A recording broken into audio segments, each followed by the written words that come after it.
कहाँ गई थी? अम्मी के घर गई थी राफे। क्यों? क्या मतलब क्यों? क्या मैं अपनी माँ से मिलने नहीं जा सकती? तुम रोज जाओ, मैंने तुम्हें कभी मना नहीं किया। बस आज की रिक्वेस्ट की थी, मामा की तबीयत ठीक नहीं है। राफे मैं पूरा दिन बीजान के पास ही बैठी हुई थी। अगर थोड़ी देर के लिए मैं अपनी माँ से मिलने चली गई तो कौन सी आफत आ गई है? हाँ, वैसे भी मैं थी बीजान के पास। अगर वो ना होती तो मैं ना जाती। मुझे एक बात बताओ रोज, तुम तो कहती थी कि मेड्स पे भरोसा नहीं कर सकते, तो तुम आज कैसे मामा को मेड के हवाले करके चली गई? अगर मेरी माँ की जगह तुम्हारी माँ होती तो क्या तुम तब भी मेड के हवाले करके चली जाती? राफे अगर तुम्हारी माँ की जगह मेरी माँ होती ना, तो मैं उसकी जिम्मेदारी कभी भी किसी और के सर नहीं डालती, तुम्हारे भी नहीं। क्या कहना चाह रही हो?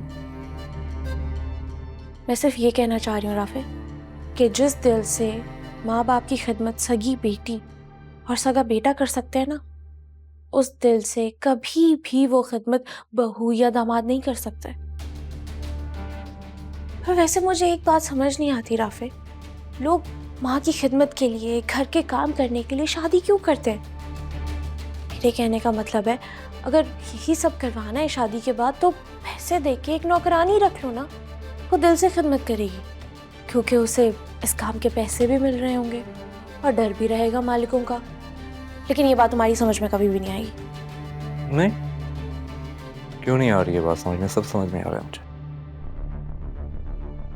रोज मैं बस तुमसे ये कह रहा हूं कि जब भी इंसान अपने घर से निकलता है तो किसी न किसी को बता के निकलता है, लेकिन तुमने तो किसी को बताना गवारा भी नहीं समझा। राफे अगर मैं तुम्हें या बीजान को बता के जाती ना, तो तुम लोग मुझे कभी नहीं जाने देते।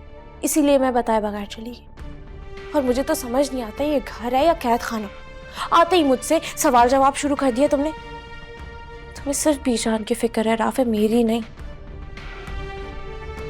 ये ना तुम अपने आप से पूछो रोज,